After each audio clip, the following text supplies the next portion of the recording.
you don't need me to tell you that immigration has been a driving topic in our country. It's a growing concern in a lot of different ways. Concern in all kinds of ways, right? Immigration has a concern about its impact on economics and its impact on safety, and concerns for immigrants themselves and their safety and their well-being. But let me tell you, there's a historical cycle of immigration reaction and concern.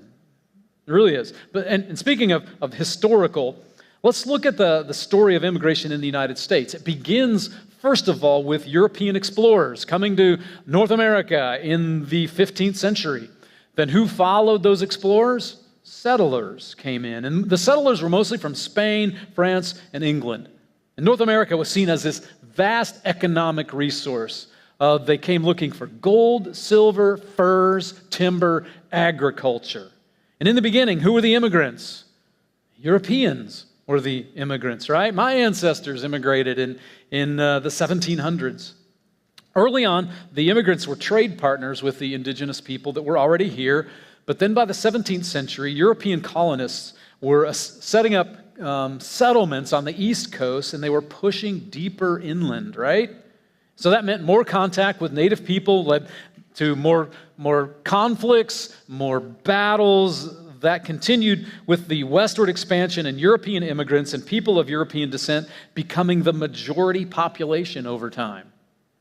And along the way, many Native Americans were exterminated or sent to reservations. But European settlers very quickly became the native-born people. Immigration to North America from Europe grew consistently, and then especially with improvements in sea travel. There was mass immigration from around 1880 to 1920. Millions and millions of immigrants arrived, mostly from Western Europe, which is Ireland, Germany, and England. And the question is, why did they come? Why did they want to come here? I mean, a lot of them were fleeing famine. Some of them were fleeing political persecution. Some just wanted economic opportunity. Some wanted religious freedom. And so that wave of immigration from Europe began. And at the same time, there was a wave of immigration from China. And the Chinese immigrants mostly worked in mines and on the railroads. So this huge influx, of course, caused a protective reaction. The Immigration Act of 1924 set different quotas on different nationalities. It gave preference to people immigrating from Northern and Western Europe. The Chinese Exclusion Act essentially halted all Chinese immigration from 1882 to 1943. And these quotas severely restricted immigration from most countries except countries from Western and Northern Europe. And the quotas literally had nationalities, some of them labeled as racially undesirable. Now, immigration was very limited until 1965 when the Immigration and Nationality Act was passed. It was passed with bipartisan support, and it was a part of the wider civil rights movement of the time. Quotas were dropped based on nationality, and immigration surged, especially immigration from Asia, Africa, and Latin America. Immigration continued to grow until 2001, and we all know what happened in 2001, the 9/11 attacks, right? And right after that, the Patriot Act and the Department of Homeland Security were established. Background checks and data collection ramped up, along with deportations and detentions. Borders were clamped down. Refugee immigration and asylum seekers were curtailed significantly. I found it interesting as I look back on that historical cycle, that the reaction to historical waves of immigration has been a repeating cycle. I mean, there's an influx, there's a reaction by citizens, then there's a relaxation. Then there's an influx, then there's a reaction, then there's a relaxation. It's a cycle. And the fears in each of those cycles have been similar. What are the fears in these cycles of immigration? Immigrants taking jobs, crime, questioning their allegiance, fears about cultural and religious shifts. In modern times, fears of immigrants consuming social services. That's the fear cycle. You look back historically, it happens every time. Same thing. There's also an economic cycle around immigration. We have always craved cheaper goods. We've been a consumer society for roughly 150 years. And what does a consumer society do? It always puts downward pressure on costs. Downward pressure on the cost of food, clothes, products, services. Downward pressure. What does that mean? It means businesses look for the cheapest labor, especially for menial jobs and even more so for grueling jobs. And historically, immigrants, especially Irish, Italian, Polish, Chinese, and Mexican immigrants, have filled those menial, grueling, dangerous jobs. And oftentimes they have done it gladly because it's better than what they left behind in their home countries.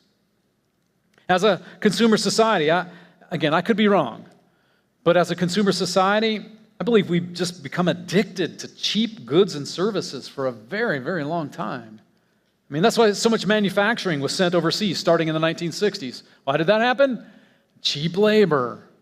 We want cheap stuff. Our consumer culture is a whole other issue, but do you see how it plays into immigration and the questions around immigration? That points to another repeating cycle around immigration, that immigrants are easy targets, easy scapegoats when there's an economic downturn.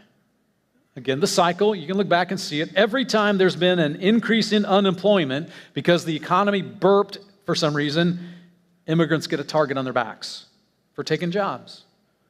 And yes, historically they take jobs, but almost always jobs that native-born citizens don't want. Not always, but almost. At the same time in that cycle, immigrants get blamed for crime.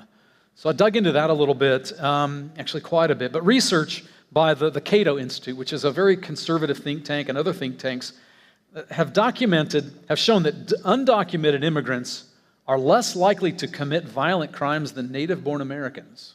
Thought that was interesting.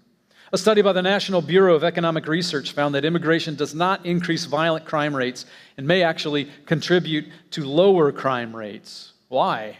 How would that even happen? Well, it makes sense in the regard that immigrants are often very afraid of losing their status and being deported, so they're not interested in breaking laws. But when they do, especially when it's a violent crime, my gosh, that one violent act by one immigrant can create a lot of fear, waves and waves of fear. Today, the top 3 countries of immigration to the United States are Mexico, India, and China. And why are they coming? The same reason people came in the 16th, 17th, 18th centuries. They're fleeing famine or persecution or violence, or they're looking for economic opportunity or looking for safety for their families. Immigrants from India and China tend to be younger and more highly educated, but they're all looking for the same thing. What impact do immigrants have on the economy? Well, that really depends upon what data you look at. I combed through a lot of it. Basically, long-term and national level evidence says that immigration, especially working age, educated immigrants, that's an important caveat there. Working age, educated immigrants, and refugees and asylum groups are net fiscal contributors. They reduce federal deficits. They support systems like Social Security, Medicare, systems that many of them will never use. Some state and local governments, it's the opposite. They face costs, some of them short-term costs, most of them related to children, health care, and school enrollment. But the older immigrants are, and the less educated, the more they cost overall systems. Immigration to the United States happens. Why? Because we are seen almost everywhere as a place of deep opportunity, a place of hope, a place of security, a place of welcome.